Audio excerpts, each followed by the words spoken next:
Good morning dear student. आज का जो वीडियो लेक्चर है वो जो अपन ने बनाया है वो जो माध्यमिक शिक्षा बोर्ड राजस्थान का जो कोविड-19 की वजह से कुछ जो संशोधित जो सिलेबस आया है अपना, ठीक है, जो उसके बारे में डिस्कशन करते हैं कि 12th के अंदर अब जो कुछ जो टॉपिक हैं, कुछ जो चैप्टर हैं, कुछ जो अध्याय है वो हटाए गए हैं और कुछ जो टॉपिक है, जो शीर्षक है वो भी हटाए गए हैं। तो उनके बारे में आज डिस्कशन करते हैं कौन कौन से पढ़ना है अपन को, क्या क्या चीज़ें पढ़नी है, क्या क्या चीज़ें अपन को अध्ययन करनी है इसमें। तो बच्चों जैसे यहाँ पर जो कोरोना की वजह से कि जो आपको पढ़ाई में जो असुविधा हो रही है, तो साथ साथ में गवर्नमेंट भी इसको राज्य सरकार की बात करें तो वो भी ध्यान में रख रही है कि आपको किसी प्रकार की हानि ना हो, कि ज़्यादा बर्डन ना हो, इसलिए आपका सिलेबस भी कम किया जा रहा है, पाठ्यक्रम वो भी कम किया जा रहा है। लेकिन एक तरह से देखें तो ये नुकसान भी है और वैसे दूसरी तरफ देखें तो इसमें फ़ायदा भी है। नुकसान ये है कि नीट के अंदर तो पूरा सिलेबस आएगा आपका, जब इन फ्यूचर जब भी भविष्य में आप जब दोगे। और 12वीं की बात करें तो यहाँ पे फ़ायदा भी, आप कम सिलेबस पढ़ के अच्छे स्कोर आप कर सकते हो। चलो कोई नहीं, जैसे भी अभी जैसे हालात है उस हिसाब से अपन उनको ध्यान रखते पढ़े तो कोई दिक्कत वाली बात नहीं है, कि जैसे चलता रहेगा, क्यों परिस्थितियों का सामना अपन को करना ही है जैसी परिस्थिति है। तो इसमें पहले तो बच्चों पर डिस्कशन करते हैं कि जो कुछ जो टॉपिक्स हैं वो हटाए गए हैं, कौन कौन से यूनिट से कौन सा जो अध्याय वो हटाया गया है, कौन सा शीर्षक हटाया गया है, तो उसके बारे में डिस्कशन करते हैं। तो देखो बच्चों, यहाँ पर बात करते हैं तो जैसे अपने बात करें तो जो यूनिट फर्स्ट है, ठीक है, तो यूनिट फर्स्ट के अंदर बात करते हैं आवृत्त बीज पादपों में जनन व विकास, जो 4 नंबर की जो यूनिट थी, ठीक है, उसमें अध्याय नंबर जो प्रथम है आवर्त बीज पादपों में जनन है। और ये पूरा का पूरा चैप्टर ही हटा दिया गया, जो पहला चैप्टर है ना, जो आपका सबसे पहला 1 नंबर का जो चैप्टर आता है अध्याय संख्या 1 का, वो पूरा का पूरा ही चैप्टर हटा दिया गया सिलेबस से, ठीक है। आवर्त बीज पादपों में जनन इस जो अध्याय का नाम है। और ये यूनिट कौन सी में आता है, आवर्ती पादपों में जनन एवं विकास जो यूनिट है उसमें आता है। तो आवर्ती पादपों में जनन का जो प्रथम जो अध्याय है ये हटा दिए गए आपके। भी दूसरी यूनिट जो अपन ने पढ़ ली है बच्चों, जो पादप कार्य की प्रथम है, इसके अंदर जो जो जैसे पहला दूसरा तीसरा चौथा 4 पार्ट तो आपके फर्स्ट यूनिट के अंदर आते हैं। इसके बाद 5वां जो पार्ट है वो जो आपके आता है वो आपके आता है इसमें पादप कार्य की प्रथम के अंदर आता है, ठीक है। तो 5वां पार्ट या जो 5वां अध्याय है उसकी बात करें तो पादप जल संबंध, ठीक है, जो छोटा चैप्टर था और अपन ने डिस्कस कर चुके हैं, हालांकि वो पादप जल संबंध संपूर्ण रूप से हटा दिया गया है, ठीक है, संपूर्ण अध्याय हटा दिया गया है। तो अगला जो चैप्टर जो अपन ने पढ़ा है, तो छठा जो चैप्टर है पादपों में जल अवशोषण और रसारोहण। तो इसमें जैसे अपन बात करते हैं पादपों में जल अवशोषण करने वाले अंग, ठीक है, जो जड़ के विभिन्न भाग थे, जल अवशोषण प्रभावित करने वाला कारक है, ये 2 शीर्षक हटाए गए हैं, ठीक है।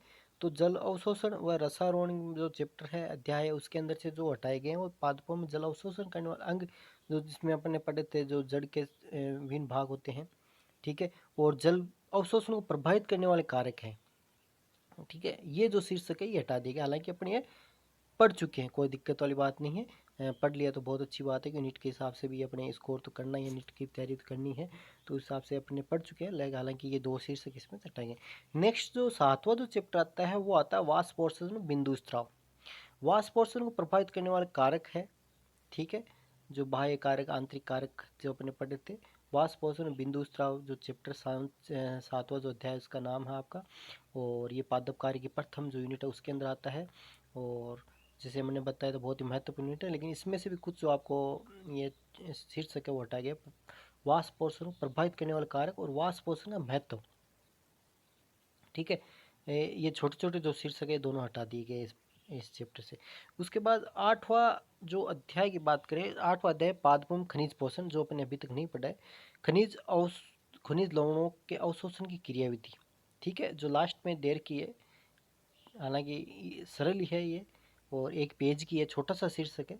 पार्ट तो बहुत बड़ा है, ये चैप्टर अध्याय तो बहुत बड़ा है, लेकिन जो छोटा सा शीर्षक है जो 1 ही पेज का था, पीछे की तरफ दे रखा है आप लास्ट में, इसमें अंतिम रूप से दे रखा है ये, तो ये छोटा सा ये हटाया इसमें इस टॉपिक, हालांकि पूरा पार्ट इसमें से। जो 9वां चैप्टर बच्चों जो एंजाइम मैंने पढ़ लिया है, एंजाइमो इतिहास, जो छोटा सा शीर्षक है वो हटाया है। एंजाइम विशिष्ट गुण है, एंजाइम विशिष्ट गुण जब एंजाइम इष्टता है ना, एंजाइम इष्टता थी है ना, तो इसके जो थे वो इसे हटाए गए हैं। ठीक है, विशिष्ट गुण होते हैं ना एंजाइम के, जो गुण थे वो इसे हटाए गए हैं। और एंजाइम क्रिया को प्रभावित करने वाले कारक, ठीक है, तो पीएच है, तापमान है। तो इस प्रकार से अपन बात करते हैं एंजाइम के अंदर, एंजाइम की क्रिया विधि है, ये है एपो एंजाइम, होलो एंजाइम, जो एंजाइम की संरचना है ये रखा गया है। तो इस एंजाइम का इतिहास हटा दिया गया, इसमें से एंजाइम विशिष्ट गुण हटा दिए गए, एंजाइम को प्रभावित करने वाले कारक है ये हटा दिए गए। तो एंजाइम के अंदर एंजाइम का वर्गीकरण है, ठीक है, ये रखा गया है। एंजाइम की क्रियाविधि है वो रखा गया, एंजाइम की संरचना है ये रखी है टॉपिक। बाकी ये जो और जो शीर्षक थे, जो एंजाइम का इतिहास है, एंजाइम को विशिष्ट गुण है, एंजाइम को प्रभावित करने वाले कारक, ये हटा दिए गए हैं। तीसरी यूनिट जो बच्चों आती है वो आती है आपके पादप कार्य की सेकंड, जिसमें प्रकाश संश्लेषण, शोषण और नाइट्रोजन उपापचय चक्र आता है। ठीक है, तो इसमें प्रकाश संश्लेषण में, प्रकाश संश्लेषण का इतिहास जो शुरू के चैप्टर के शुरू में दे रखा है, छोटा सा शीर्षक है वो उठाया। प्रकाश संश्लेषण को प्रभावित करने वाले कारक, जो पाठ के अंतिम में जो प्रभावित करने वाले कारक दिए गए हैं, जो आंतरिक और बाह्य कारक हो सकते हैं, ठीक है, तो वो इसे हटा दिए। दूसरा 11वां जो चैप्टर था वो शोषण है, शोषण को प्रभावित करने वाले कारक है वो हटा दिए। बाकी पूरा का पूरा शोषण पाठ है। शोषण को प्रभावित करने वाले कारक जो ज़्यादा वैसे कठिन भी नहीं थे और ज़्यादा बड़े भी नहीं है, लेकिन ये शीर्षक यहाँ से हटाया गया। थोड़ा सा आपको यहाँ पे 40% सिलेबस कम किया गया है, तो थोड़ा थोड़ा करके सब में से ही कम किया गया है। ठीक है, और फिर आता है नाइट्रोजन उपापचय, नाइट्रोजन चक्र जो 12 नंबर का जो चैप्टर है, क्योंकि ये सब में लगभग अपन पढ़ लेते हैं, ये 11th में भी अपन ने पढ़ा था क्यों नाइट्रो उपापचय है ना। और इसमें आपने जिसमें जो कुछ बैक्टीरिया वैक्टीरिया के जो नाम आते हैं, वो जीवाणु के नाम आते हैं, वो भी अपने 11th में कहीं ना कहीं आते हैं, इसलिए इसको ध्यान रखते संपूर्ण अध्याय को हटा दिया गया है। इसके बाद इसी यूनिट में 13वां चैप्टर था पादप वर्दी, पादप वर्दी स्थल हटा दिए गए, पादप वर्दी की प्रवस्थाएं हटा दी गई है। और वर्दी बल गतिकी जिसका होता है वो, जिसे इसमें अर्थमेटिक और जियोमेट्रिक वो प्रकार की जो गतिकी थी वो हटा दी गई है। वर्दी मापन जो करते हैं वो हटा दिया गया। इसे वर्दी को प्रभावित करने वाला कारक है, दीप्तकालिकता है, प्रसूति है, वसंतीकरण, जीनता, विलंघन, ये जो शीर्षक है ये हटा दिए गए हैं। इसलिए पादप वर्दी चैप्टर में तो काफ़ी जो ये शीर्षक हटा दी गई, इससे मतलब इसमें तो कुछ ही कंटेंट या कुछ ही शीर्षक बचे हैं जो अपन को पढ़ने हैं। फिर जो 14वां जो इसमें जो चैप्टर आता है वो जीव प्रौद्योगिकी, जो अगली यूनिट चालू हो जाती है अपने, लेकिन इसमें इसमें शामिल कर दिया गया। जीव प्रौद्योगिकी सामान्य परिचय संपूर्ण अध्याय जो 14 नंबर का पूरा हटा दिए गए। और 16वां 15वां चैप्टर की बात करें वो रखा गया है इसमें। और 15 चैप्टर पूरा पूरा रखा गया है, जो आगे अपन पूरे सिलेबस में पढ़ेंगे। 16वां चैप्टर है जो पादप उत्तक संवर्धन, यहाँ पर वही नाम आ रहे हैं जिनमें कुछ परिवर्तन हुआ है। यदि किसी चैप्टर का नाम नहीं आया इसका मतलब वो वैसे के वैसे एज इट इज रखा गया है। 16वां चैप्टर पादप उत्तक संवर्धन की बात करें, संवर्धन माध्यम और पादप उत्तक संवर्धन के अनुप्रयोगों की उपलब्ध जो सारणी थी वो हटा दी गई है। ठीक है, जो छोटी सी एक टेबल थी, जो सारणी थी वो हटाई है, और उत्तक संवर्धन माध्यम थे वो हटा दिए गए हैं 16 चैप्टर। इसके बाद आती है जो आपकी 5 यूनिट है, आर्थिक वनस्पति विज्ञान एवं मानव कल्याण। तो इसमें जो 17वां चैप्टर था जो कि एक ही पेज का है, आर्थिक वनस्पति विज्ञान एवं मानव कल्याण के जो थे, आर्थिक विज्ञान एवं मानव कल्याण संपूर्ण अध्याय, जो एक ही पेज का था, छोटा सा पेज का था, वो हटा दिया गया है। उससे कोई विशेष फायदा नहीं होना, एक चैप्टर तो कम होता ही है, एक अध्याय तो कम हुआ है। 18वां चैप्टर पूरा का पूरा है। 19वां चैप्टर की बात करें जो आपके 19वां अध्याय है प्रतिपालनीय कृषि, प्रतिपालनीय कृषि संपूर्ण अध्याय वो भी हटा दिया गया है। और 18वां चैप्टर है वो रखा गया है वैसे के वैसे ही। 20वां चैप्टर जैव ऊर्जा, भारतीय और राजस्थान बायोडीजल का उत्पादन जो होता है लास्ट में दे रखा है 20वें चैप्टर के, वो थोड़ा सा शीर्षक को हटाया गया है। इसके बाद बात करते हैं वो जो आपके जो छठी जो यूनिट है उसकी बात करते हैं, जो मानव कार्यकी की है। ठीक है, जो मानव कार्यकी की बात करें, जो छठी यूनिट है मानव कार्यकी प्रथम, तो जिसमें 21वें चैप्टर 21 नंबर या अध्याय टू 21वां अध्याय जो वहाँ से शुरू होता है, तो मानव का अध्याय तंत्र, मानव का अध्ययन तंत्र संपूर्ण अध्याय हटा देंगे। हालांकि आपको पता होगा बच्चों इसके बारे में अपन पढ़ चुके हैं, मानव का अध्ययन तंत्र अपन डिस्कशन कर चुके हैं, लेकिन इसकी किसी प्रकार की अपन हानि नहीं है, जो पढ़ लिया है वो अपन ने बहुत ही बेशकीमती समय में पढ़ा है, अच्छा है अपन ने डिस्कस कर लिया। और क्योंकि नीट के अंदर से तो हटाए जाएंगे नहीं, न कभी जा सकते, क्योंकि वहाँ पे एनटी के सिलेबस में तो ये रह देंगे ही, क्योंकि वो उसको टाइम ड्यूरेशन बढ़ा दिया जाएगा, लेकिन एनटी तो पूरे सिलेबस में जो नीट का सिलेबस उसमें तो इसको ऐड करा ही रहता है ना, मिलेगा आपको, तो इसलिए अच्छा है आपने पढ़ लिया, कोई दिक्कत वाली बात। तो ये चैप्टर भी अपने मानव का अध्यावरण तंत्र है, ये भी हटा दिया गया है। फिर 22वां चैप्टर है मानव का पाचन तंत्र, जो अपन हालांकि अभी थोड़े दिन जो अपने रिसेंटली पढ़ा है, ठीक है, इसमें तो उसमें कुपोषण और संबंधित रोग जो इसके चैप्टर के जो लास्ट में दे रखे थे, अपन मानव का पाचन तंत्र पूरा पढ़ा था, आपको याद होगा। इसमें मानव तंत्र की संरचना, ठीक है, और मानव जो तंत्र पाचन तंत्र की जो क्रियाविधि होती है उसके बारे में दे दिया था। और जो अपन ने पढ़ना था वो था कुपोषण संबंधित रोग, लेकिन ये हटा दिया गया, तो इसलिए अपन ने इसके बारे में डिस्कस अभी नहीं किया है, ठीक है। अगला चैप्टर अपन ने जो अगला अध्याय था वो स्टार्ट कर दिया था। 23वां चैप्टर जो है मानव का श्वसन तंत्र, वो एज इट इज रखा गया है, ठीक है, वैसे का वैसे रखा गया है, इसमें कोई सी परिवर्तन नहीं किया है। 24वां जो चैप्टर तो काफी बड़ा है, मानव का रक्त परिसंचरण तंत्र, लेकिन उसमें हृदय परिसंचरण तंत्र संबंधित रोग है जो पीछे एक पेज के दे रखे हैं, ठीक है। जो पीछे एक पेज के जो लास्ट में चैप्टर के अंत में जो दे रखे हैं वो ये हटा देगी है, ठीक है। फिर 25वां चैप्टर आता है मानव का उत्सर्जन तंत्र, जो उत्सर्जन संबंधित रोग है, ठीक है, जो बताता हूँ चैप्टर के अंत में दे रखे हैं एक एक पेज के, ठीक है, तो वो हटा दिए गए। इसके बाद जो नेक्स्ट जो यूनिट आती है वो आती है आपके मानव कार्य की द्वितीय, जो 26वें चैप्टर से स्टार्ट होता है। तो मानव का तंत्रिका तंत्र, ये काफ़ी बड़ा और जटिल एक अध्याय है काफ़ी, है ना। तो ये पूरा का मानव तंत्रिका तंत्र पूरा का संपूर्ण अध्याय हटा दिया गया, क्योंकि ये इससे क्वेश्चन आते हैं, अच्छे क्वेश्चन बनते थे और बनते हैं, लेकिन ये जो है पूरा का पूरा ही चैप्टर हटा दिया गया। थोड़ा बड़ा भी है और थोड़ा सबसे कठिन चैप्टर भी बच्चों को ये लगता है कई बार मानव तंत्रिका तंत्र, है ना। तो ऐसा तो है नहीं, लेकिन कुछ बच्चे इंप्रेशन ही होती है, लेकिन ये आपके लिए अच्छा है कि मानव का जो तंत्रिका तंत्र है संपूर्ण जो चैप्टर है अध्याय वो हटा दिए गए। इसके बाद 27वां जो चैप्टर आता है मानव के संवेदीअंग, है ना, जो ज्ञानेंद्रिय वगैरह होती है संवेदीअंग होती है। तो मानव के संवेदीअंग में जैसे अपन बात करें तो यहाँ पर मानव के संवेदीअंग ज्ञानेंद्रिय संपूर्ण अध्याय इसको भी हटा दिया गया, 26वां 27वां भी हटा दिया गया, ठीक है। इसके बाद 28वां चैप्टर रखा गया है, वैसे के वैसे रखा है। 29वां चैप्टर रखा गया है। 30वां मानव में गति और चलन, मानव में गति और चलन है, संपूर्ण अध्याय हटा दिए गए। मानव में गति और चलन, इसमें आपकी जो बोन्स वगैरह हड्डियों की आती है, अस्थि उपास्थियां और उनके जो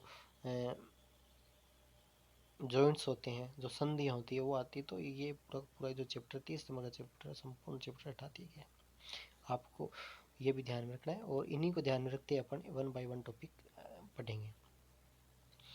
इसके बाद बात करते हैं जो नेक्स्ट यूनिट आती है, 8वीं जो यूनिट आती है वो आती है आपके आनुवंशिकी। आनुवंशिकी की बात करें तो इसमें देखो मानव के गति चलन का 31वां 32वां 33वां 34वां, ठीक है, ये चैप्टर एज इट इज रखेंगे। इसके बाद आनुवंशिकी के अंदर जो बात करें 35वां मेंडल के आनुवंशिकता के जो नियम है, मेंडल के नियमों का विचलन है, ये शीर्षक हटाया गया इसमें से, ठीक है।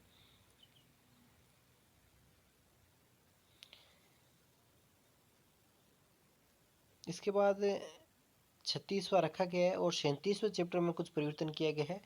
तो 36वें चैप्टर में परिवर्तन यह है कि इस उत्परिवर्तन जो म्यूटेशन था, यह भी एक काफी बड़ा चैप्टर था। इसमें अ,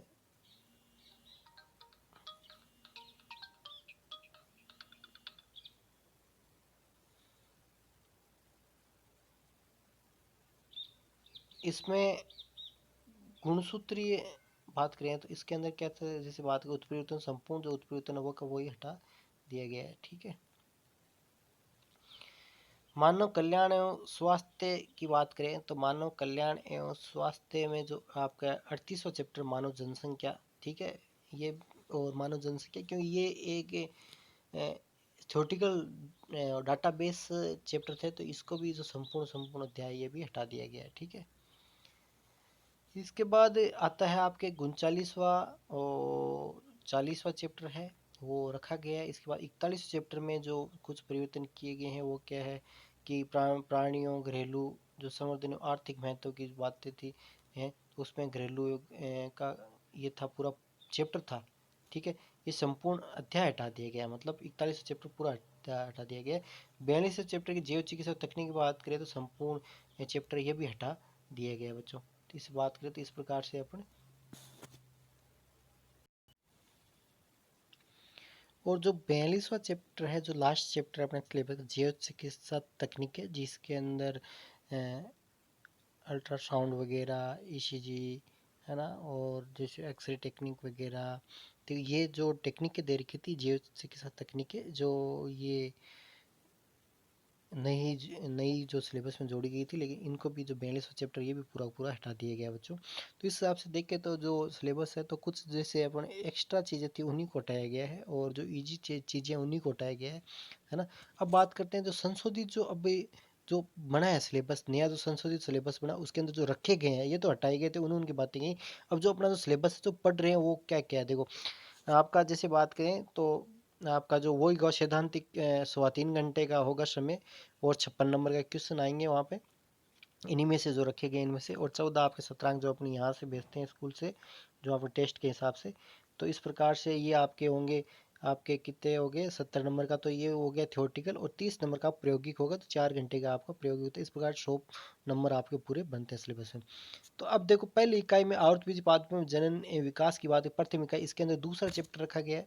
और दूसरे चैप्टर के अंदर बात करें तो इसमें नर एवं युग्मोदित की संरचना विकास, पुंके से लघु बीजाणु जनन, लघु बीजाणु जनन, नर युग्मोदित, मादा युग्मोदित की संरचना परिवर्तन, गुरु बीजाणु जनन, ये जो शीर्षक है ये रखे गए हैं, ठीक है।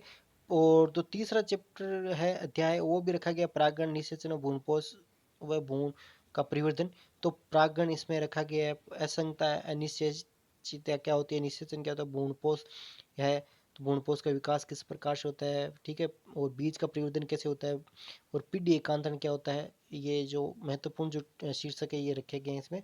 चौथा अध्याय असंग जनन, इसमें अनिषेक विशेषता की बात करें ये रखी गई है, जो बहुत ही महत्वपूर्ण है। सूक्ष्म परिवर्तन रखा गया है, वो बहुत महत्व, बहुभूणता ये भी बहुत महत्वपूर्ण है। कायिक परिवर्तन है।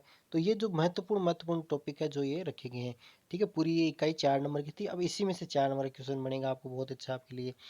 अब इसमें बात करते हैं इकाई जो द्वितीय पादप कार्य की, जो अपन ने बात की थी, तो इसमें 5वां चैप्टर तो वो पादप जल संबंध तो हटा दी गई। इसके बाद छठा जो अध्याय रोका गया है, पादप जल अवशोषण और रसारोहण, जल अवशोषण पादप में जल का मार्ग, जो अपने एपोप्लास्ट इम्प्लास्ट ये रखे गए हैं। जल अवशोषण क्रियाविधि रखी गई है ना, जो पेशिव और सक्रिय प्रकार जो क्रियाविधि अपन पढ़ी है। रसारोहण, तो इस प्रकार से जो छठे चैप्टर के अंदर जो अपने डिस्कस किया था, उसके अंदर जो बहुत ही महत्वपूर्ण जो मैंने बताए थे वो टॉपिक रखे गए हैं शीर्षक। वाष्पोषण बिंदु स्त्राव की बात करें तो 7वां अध्याय, उसमें परिचय, वाष्पोषण के प्रकार, रंध्री वाष्पोषण, रंध्र गति की क्रियाविधि, बिंदु स्त्राव और रसस्त्राव, ये टॉपिक रखे गए। वाष्पोषण के प्रकार जैसे अपने पढ़े थे, रंध्री वाष्पोषण जो बहुत ही महत्वपूर्ण है ना, जो पढ़े हैं। और रंध्र की गति की जिसमें 3 सिद्धांत भी दे रखे हैं रंध्र गति के, वो ये रखे गए। और 8वां चैप्टर है पादपों में खनिज अवशोषण, पौधों में खनिज पोषकों की आवश्यकता के अध्ययन की विधियां, जो अपन शुरू में दे रखी है इस अध्याय में। पौधों के अनिवार्य पोषक तत्व कौन से है, जो सूक्ष्म और जो माइक्रोन्यूट्रिएंट मैक्रोन्यूट्रिएंट होते हैं, ठीक है, वो अपन डिस्कस करेंगे। पादप पोषक में वर्ध तथा सूक्ष्म पोषकों की भूमिका क्या होती है, जल संवर्धन टेक्निक जो हाइड्रोपोनिक्स होती है वो क्या होती है। तो ये बहुत ही महत्वपूर्ण जो शीर्षक है ये आपके 8वें अध्याय के अंदर रखे गए हैं। इसके बाद एंजाइम, एंजाइम की संरचना जैसे मैंने बताई थी, एंजाइम क्रियाविधि, एंजाइम नामकरण की विधि और एंजाइम का वर्गीकरण, जो बहुत ही महत्वपूर्ण जो शीर्षक है वो इसके अंदर रखे गए। ये पूरी की पूरी इकाई जो 9 नंबर की है, इसमें से अब 9 नंबर क्वेश्चन आपका बनता है। फिर तीसरी इकाई थी पादप कार्य की द्वितीय, जिसमें प्रकाश संश्लेषण आता है 10वां चैप्टर, उसमें परिचय, परिभाषा, प्रकाश संश्लेषण का स्थल, प्रकाश संश्लेषी वर्णक, प्रकाश की प्रकृति, ठीक है, प्रकाश संश्लेषण क्रियाविधि, प्रकाशिक अभिक्रिया है, प्रकाशिक इलेक्ट्रॉन परिवहन श्रृंखला, C3 C4 और केम चक्कर, और प्रकाश शोषण। तो है ना, ये जो बहुत ही महत्वपूर्ण शीर्षक है, मतलब प्रकाश शोषण में बात करें तो, प्रकाश संश्लेषण की बात करें तो, प्रकाश संश्लेषण के अंदर लगभग जो चैप्टर है वो रखा गया है, एज इट इज रखा गया है, कि ज़्यादा कोई विशेष परिवर्तन नहीं है। फिर जो 11वां चैप्टर आता है शोषण आता है, इसमें परिचय, शोषण क्रियाधार, शोषण आधार, शोषण के प्रकार, शोषण स्थल, ऑक्सीशोषण क्रियाविधि, ग्लाइकोलेशन, ठीक है, क्रेब चक्र, इलेक्ट्रॉन परिवहन तथा ईटीएस, संश्लेषण और रसायन पर सिद्धांत, किण्वन, शर्करा विघटन, कुछ अन्य पथ, शोषण क्रिया में शोषण का अंतर संबंध, शोषण एक उभय से क्रिया है, श्वसन गुणांक आर क्यू। तो लगभग क्या होता है, श्वसन वाला जो चैप्टर 11 नंबर का एज इट इज रखा है, कोई विशेष परिवर्तन नहीं है। 13 जो आता है अध्याय आता है पादप वर्दी, परिचय वर्दी, नियामक पदार्थ, वर्दी अवरोधक, ठीक है, ये इसमें रखेंगे अंदर। इसके बाद जो आती है चौथी जैव प्रौद्योगिकी, अध्याय 15 आनुवंशिक अभियांत्रिकी की बात करें तो इसके अंदर जो 14 चैप्टर वो तो हटा दिया गया संपूर्ण रूप से, और ये 5 यूनिट है वो हटा दिया गया 14 चैप्टर। 15 चैप्टर में अंदर सामान्य जो विधि होती है आनुवंशिक अभियांत्रिकी, वो सीडीएनए, जीनोमिक लाइब्रेरी, जो छोटे छोटे आणविक प्रोब्स है, क्लोनिंग जीन की विश्लेषण की विधि है, और पुनर्योजन डीएनए तकनीकी, जो बहुत ही महत्वपूर्ण जो ये शीर्षक है ये रखे गए हैं। 16 चैप्टर के अंदर बात करें तो पादप उत्तक संवर्धन की बात करें तो 16 चैप्टर के अंदर आपके जैसे वह उत्तक संबंध में प्रयुक्त होने वाली महत्वपूर्ण परिभाषिक शब्दावली, जैसे देखिए शुरू में दे रखी है एक शब्दावली दे रखी है, आपके चैप्टर में देखोगे तो पादप उत्तक संवर्धन कार्य हेतु आवश्यक संसाधन क्या होने चाहिए, उत्तक प्रवर्धन के चरण क्या क्या है, संवर्धन के प्रकार क्या है, पौधों में जीन स्थानांतरण की विधि क्या है, प्राचीन पादप क्या होते हैं जो बहुत ही महत्वपूर्ण थे, प्राचीन पादप संबंध कृषि औषधि विज्ञान की महत्वपूर्ण उपलब्धि है, ये भी बहुत ही महत्वपूर्ण है। इसके बाद 5वीं आर्थिक वनस्पति विज्ञान एवं मानव कल्याण, तो इसमें 17 जो चैप्टर मैंने बताया छोटा सा एक पेज का चैप्टर था वो हटा दिया गया है।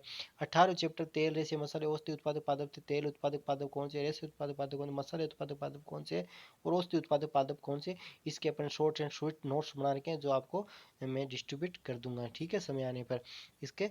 तो वो टेबल में आपको पूरा पूरा याद हो जाए, बाकी पूरा लगभग ये चैप्टर लेके रखा गया है। 18 19वां चैप्टर पूरा का पूरा हटा दिया गया है। 20 चैप्टर में जैव ऊर्जा जो प्रस्तावना है, जैव ऊर्जा है और जैव ऊर्जा के प्रमुख स्रोत है, मतलब इसको भी काफ़ी हल्का किया गया है। इसके बाद नेक्स्ट यूनिट जो आती है बच्चों, वो आती है इकाई जो आपकी छठी इकाई आती है मानव कार्य की प्रथम, मानव कार्य की प्रथम 21 21वां अध्याय जो अध्यावरण तंत्र था जो अपने डिस्कस कर चुके वो हटा दिया गया है। 22वां चैप्टर रखा गया मानव का पाचन तंत्र का, पाचन परिचय आरनाल की संख्या जो अपने पढ़ी है, पाचक ग्रंथियां जो अपने पढ़ी है, मानव में के पाचन तंत्र की क्रियाविधि के बारे में जो अपने पढ़ा दिया, इसके अंदर एक जो शीर्षक हटाया गया है वो कुपोषण और जो मानव पाचन संबंधी जो रोग थे वो हटाया गया जो इसके अंत में दे रखे हैं अध्याय के। इसके बाद जो अध्याय 23वां मानव का श्वसन तंत्र की बात करें तो इसमें परिचय, श्वसन के प्रकार, मानव श्वसन अंग और श्वसन तंत्र, श्वसन क्रियाविधि, पूरा का पूरा चैप्टर एज इट इज रखा गया है। 24वें चैप्टर की बात करें तो मानव का रक्त परिसंचरण तंत्र की बात करें, परिचय, रक्त का संगठन, रक्त के कार्य, रुधिर समूह, रुधिर स्कंदन जो क्लोटिंग होती है, रुधिर वाहिनियां, हृदय संरचना कार्य प्रणाली, दोहरा रक्त परिसंचरण, लसिका तंत्र, इसमें कोई विशेष ज्यादा परिवर्तन नहीं किया गया है। इसके बाद 25वें चैप्टर की बात करें तो मानव का उत्सर्जन तंत्र है, इसमें परिचय, नाइट्रोसिस पदार्थ का निष्कासन, मानव का उत्सर्जन तंत्र, मानव के वक्र की आंतरिक ओत की संरचना, वक्र निर्गम नेफ्रॉन की संरचना, उत्सर्जन मूत्र निर्माण क्रियाविधि, मानव की उत्सर्जी, मानव के अन्य उत्सर्जी जो अंग है वो रुधिर अपवहन क्या होता है, वक्र प्रतिरोध, ये वैसे के वैसे रखा गया, इसमें कोई विशेष परिवर्तन नहीं किया गया है। इसके बाद जो बात करें तो 26 27 जो चैप्टर वो हटा दिए गए हैं, ठीक है, 26 और 27वां चैप्टर। इसके बाद इकाई जो 7 है मानव कल्याण ना, इकाई 7 मानव कल्याण द्वितीय की, मानव कार्य की द्वितीय की जो ह्यूमन फिजियोलॉजी सेकेंड है, उसमें जो 28वां अध्याय है, ठीक है, मानव का जनन तंत्र, उसमें नर जनन तंत्र, मादा जनन तंत्र और मानव में यौनारंभ के जो लक्षण होते हैं, प्यूबर्टी के जो लक्षण होते हैं उनके बारे में, मतलब इसको भी थोड़ा शॉर्ट किया गया है। इसके बाद 29 नंबर का मानव में रासायनिक समन्वय, मानव की अंतःस्थ ग्रंथि संरचना कार्य, हार्मोन असंतुलन संबंधी प्रमुख रोग, मतलब इसके अंदर लगभग जो अंतःस्थ ग्रंथि है उनके बारे में अपन को पढ़ना है। इसके बाद जो नेक्स्ट यूनिट आती है बच्चों वो आती है आपके मानव भ्रूण की एम्ब्रियोलॉजी, ठीक है। इसके बाद 30वां जो चैप्टर है वो हटा दिया गया आपके, और इसके बाद अध्याय 31वां जो है युग्मक जनन, इसमें शुक्र जनन, शुक्राणु जनन क्या होती है, मानव शुक्राणु संरचना क्या होती है, अंडजनन, अंडजनन जो महत्वपूर्ण स्तनानिक अंडा क्या होता है, तो मतलब ये पूरा चैप्टर ऐसे कैसे रखा गया है। 32वां मानव में निषेचन की बात करें, निषेचन के प्रकार, कृत्रिम वीर्य सेचन, निषेचन पद और निषेचन महत्व, ये भी एज इट एज रखा गया है। 33वां चैप्टर की बात करें मानव में भ्रूणीय परिवर्तन, भ्रूणोद्भवन, ठीक है, विदलन एवं तुतक भवन, कोरक भवन और जनन स्तरों की भविष्यता, ये वैसे के वैसे रखा गया। 33 चैप्टर को विशेष परिवर्तन नहीं किया है। फिर 34वां मानव के आर्तव चक्कर, ठीक है, तो मानव आर्तव चक्कर वैसे के वैसे रखा गया है कि ये छोटा सा चैप्टर एक 2 पेज का था, तो आर्थिक व्यवस्थाएं परस और दूसरा वैसे वैसे रखा गया। इसके बाद 35वां जो अध्याय आता है, इकाई जो आपकी 9th आनुवंशिक जीनोमिक, इसके अंदर मेंडल के आनुवंशिकता नियम की बात करें, इसके अंदर लगभग जो चीज़ें हैं वो रखी गई है, और जो विचलन था वो हटाया गया, मेंडल के नियम से विचलन का था, ठीक है। इसे परिचय, मेंडल के जीवन का परिचय शुरू में जो दिया है, क्योंकि बहुत ही महत्वपूर्ण है जेनेटिक्स, इसलिए इसके सब टॉपिक्स रखे हैं। मेंडल के द्वारा अध्ययन के लिए मटर के पौधों का चयन, लक्षणों का चयन, मेंडल के संकरण तकनीकी, संकरण एक संकर संकरण, द्विसंकर संकरण, बहुसंकर संकरण, मेंडल के मशागती नियम, मेंडल के नियमों का महत्व, मेंडल की सफलता के कारण, प्रतीक संकरण या परीक्षण संकरण, महत्वपूर्ण शब्दावली या मानव में गुणसूत्रता, लिंग निर्धारण जो होता है, ये मतलब पूरा का पूरा लगभग इसमें रखा गया है, जो शीर्षक है वो। 36वां जो अध्याय था, मानव गुणसूत्र विकृतियां, गुणसूत्र इतिहास, गुणसूत्र प्रकार, दैहिक व लिंग गुण से मानव गुणसूत्र विकृतियां, सहलगनता, जीन विनिमय, लिंग सहलगनती वंशागति, एलिंग प्रवाही रोग, सिकल सेल एनीमिया, और फिनाइल कीटोन्यूरिया, लगभग इसके अंदर जो शीर्षक वो रखे गए हैं। 37वां चैप्टर जो अगली यूनिट मानव इकाई जो 10वीं आती है, मानव कल्याण में स्वास्थ्य, इसमें बात करें तो जैसे 37वां हटा दिया गया है, 38वां हटा दिया गया है, 39वां प्रतीक्षा तंत्र, तो इस परिचय, प्रतीक्षा परिभाषा, प्रतीक्षा विज्ञान, स्वयं प्राय की जो संकल्पना होती है वो, जो मतलब इसमें भी थोड़े से शीर्षक कम किए हैं। मानव जो नेक्स्ट जो चैप्टर आता है, अध्याय आता है, वो आता है अध्याय 40, मानव के प्रमुख रोग, सामान्य रोग की बात करें तो इसमें परिचय, संक्रमण विकृतियां और जन्मजात रोग और ग्रहित रोग, लगभग इसके अंदर जो है वो रखे गए हैं, जो शीर्षक है। इसके बाद जैसे बात करें तो इसके बाद जो बात करें तो जैसे अपने ये 40वां, 41वां और 42वां आपको पता है संपूर्ण अध्याय हटा देगी। इस प्रकार से आपके 40% सिलेबस से जो बोर्ड है, माध्यमिक बोर्ड ने कम करने की कोशिश की है, और बोर्ड ने बहुत ही अच्छे प्रयास किए हैं कि जो शीर्षक जो बेस मतलब कीमती थे उनको रखा गया है, और जिनका कम महत्व था उनको हटा दिए गए हैं। और जैसे भी अभी आशा करते हैं कि कोरोना की वजह से यदि ये जल्दी ही अपना जो सेशन है स्टार्ट होता है, तो इस ये सिलेबस अपन को पढ़ने को मिलेगा। यदि और इसमें किसी प्रकार की विलम्ब होता है अपने सेशन के अंदर, तो अपन हो सकता है कि बोर्ड अपन को और कुछ रियायत प्रदान करे, और उसमें से और भी कुछ टॉपिकों में संशोधन होगा, तो जो अपन समय समय पर अपन परिचर्चा करते रहेंगे। लेकिन अभी जो अपन इसमें ऑनलाइन वीडियो लेक्चर के माध्यम से जो पढ़ेंगे इन्हीं टॉपिकों को, और आप भी इसको ध्यान में रखते हुए ही पढ़ना है ना, ये सिलेबस को, इसको सिलेबस को ध्यान में रखते हुए आप भी अध्ययन कीजिए, और हम भी इसी आधार पर आपको अध्ययन करवाएंगे। तो बच्चों आज के वीडियो में इतना बहुत है, धन्यवाद, थैंक्स।